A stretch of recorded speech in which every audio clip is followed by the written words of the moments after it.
I'm going to contradict myself in this video. What I'm going to say is a little bit different from what I've said in the past. But I feel like it's an important lesson that will help reduce your guilt and will ultimately in the long run motivate you. So stick with me here.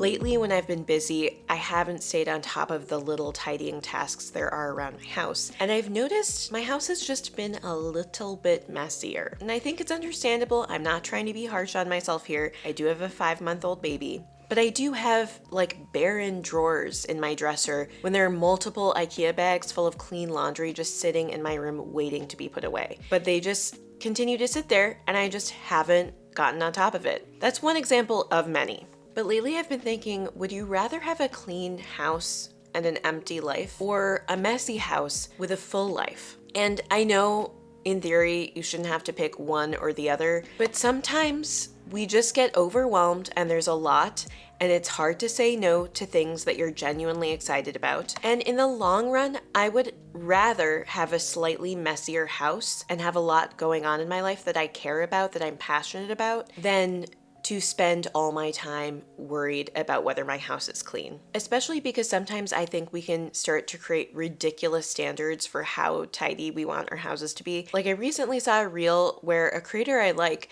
was talking about how her husband doesn't understand that they need to spend the day before their kids' party cleaning their house. He thinks the house is already clean and she's like, but I want it so clean no one can even tell anyone lives here. I want it so clean they're like, do you live somewhere else and you just rented this place? That kind of an attitude. I do get what she's saying and it's kind of a joke, and I do get the idea of wanting to hold yourself to standards and enjoying the process of having a really clean home and being proud of it. Totally get that. But it also did make me think, sometimes I almost feel like that, but I don't want to feel like that. I don't want to be so worried about having such a clean house that it looks like no one lives here. That's just not real life. And that's just the sterile, overly perfect version of life instead of the reality of life. And I do think that long-term decluttering can give you more space for the more important things in life. Like I talk on this channel all the time about how decluttering and keeping your home tidy can make it easier to focus on important things. But I guess I want to maybe pull some of that back a little bit to acknowledge sometimes the house is going to get messy. That's okay. Some days I'm just not going to spend those extra 5 minutes that I try to fit in every day in the morning or before bed. And that's just life. Maybe if your house is a little bit messier, it's actually a sign that you have a very full life.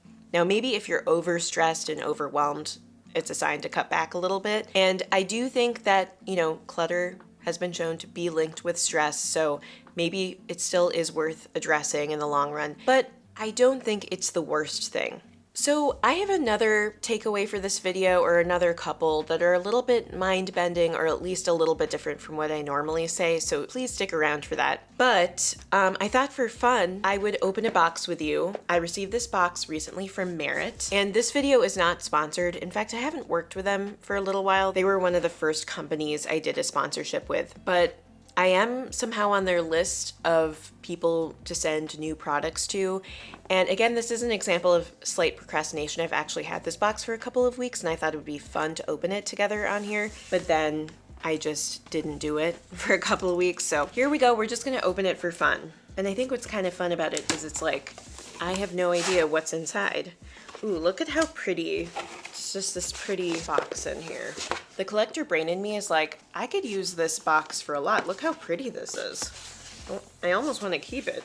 I do want to mention, I got another one of their brushes. Obsessed with these. These are literally my favorite makeup brush, and I have tried some luxury makeup brushes from numerous kind of high-level luxury brands, and this is still my favorite. If you're looking for a makeup brush for blending in foundation or blush or some kind of highlighter, I think this is the brush for you. And what's also great about it, my sister brought this up to me and I'm like, that is such a good point, is it is a brush that you can set up like this on a surface while you're doing your makeup, which makes it so much easier to keep kind of the end of it clean and to just set it down when you need to.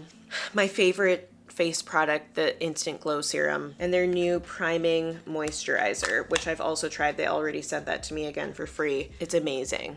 Anyway, that was just for fun, but I love all those products, so definitely Merit is a great option for gift giving around the holidays if you're looking for something like that. Anyway, again, this video wasn't sponsored. I'll put a link down below that I think hopefully is a link that's like connected to me so they know that if you do buy something, I kind of pointed you there. But I more just want to work with them again because I love them. So if people use that link, maybe they'll work with me again sometime in the future. Anyway, love, love, love Merit. Hopefully that was kind of fun.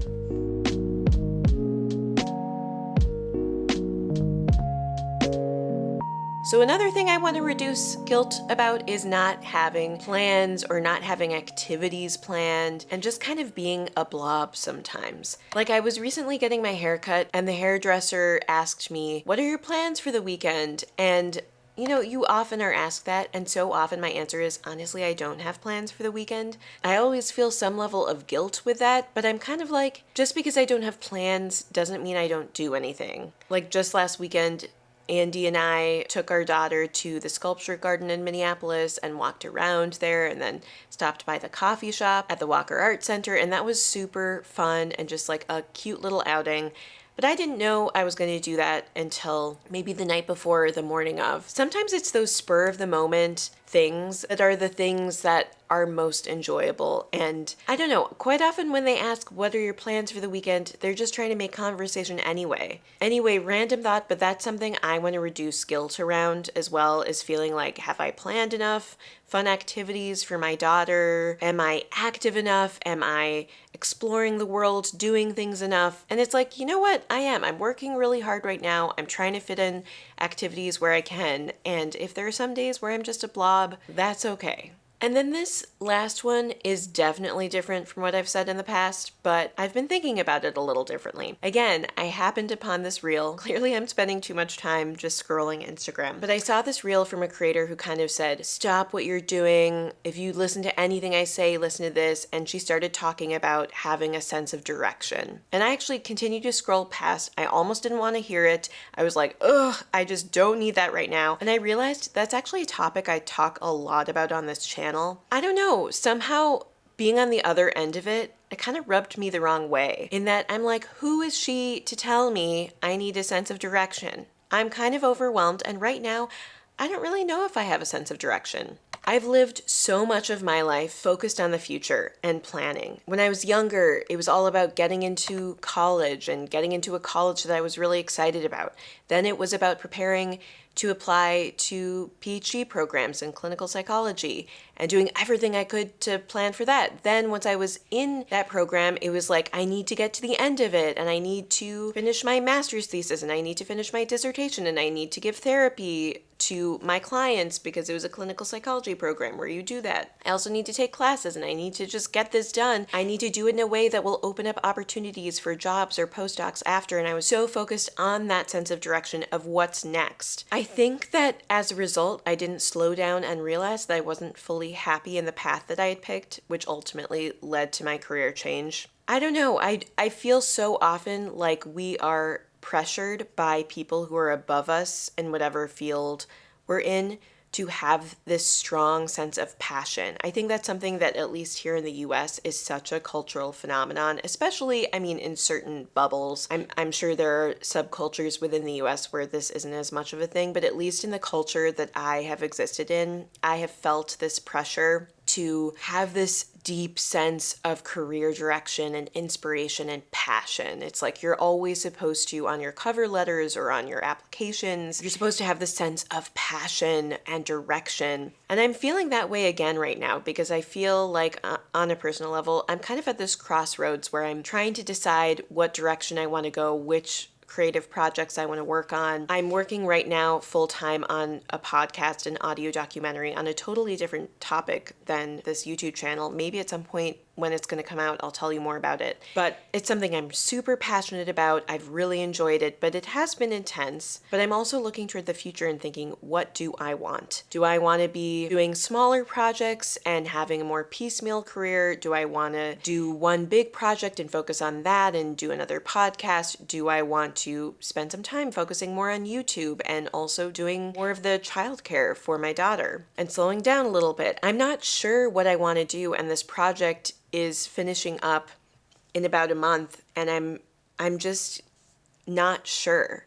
And I think the old me would think you need to figure out what you want, and you need to figure it out now, and you need to figure out your direction, your goal, so that you are using all your time wisely and building your career. But I don't know, somehow I'm just like, I'm tired of that. And if I'm not feeling clear inspiration right now, maybe that's a sign I need to step back and just go through the motions and finish out this job and figure it out as I figure it out. And I guess I'm saying maybe it's okay to function on autopilot for a little while. I so often on this channel talk about how it's important to clarify your values, how you need to have a sense of direction and a vision of the future, an image of what you're working toward, because that helps motivate you. But I guess I'm kind of saying the opposite right now, and that it's okay to have periods of your life where you don't know where you want to go, where you're not sure of your sense of direction. And maybe that's even a healthy thing. And I realize that, money is a factor. I think that's a big factor of why I'm stressed, and I'm thinking about like, well, what is next after this? Could I focus a little bit more on YouTube? Would that be making me enough money to, pay the mortgage and pay all the bills and everything? And so that's a real factor. And I'm not saying planning is out the window. On some level, I need to plan, and we all need to plan, and we all have different parameters and challenges that we're facing. I'm not trying to come at this from a place of ignoring the realities of life and that life is hard and that we need to put food on the table. I more just mean like maybe just focus on the thing you're working on right now and enjoying the time you have with your friends or family right now, or whatever kind of fun activity you're doing right now. Maybe there's something healthy about the monotony of routine and being on autopilot. Maybe there's something good about that, and that creates more space for finding the thing that gets you excited next. Anyway, this was just a chatty one. But I'm trying to look at what I've said, even in the past, and kind of recognize there are flaws to some of what I talk about on this channel, and I am contradicting myself, but I think it's important to recognize the ebbs and flows in how you feel about something and different ways of looking at the same thing, and I don't know. I guess that's what this whole video is really about. Anyway, if you enjoyed this video, hit the thumbs up button. If you want to see more videos like this, or not as much like this because this was an unusual video, then hit the subscribe button below. But in general, I talk about simple living, minimalism, building an empowering mindset. That's all I've got for you though. Thank you so much for spending this little bit of time with me, and I hope you have a wonderful rest of your day. Bye.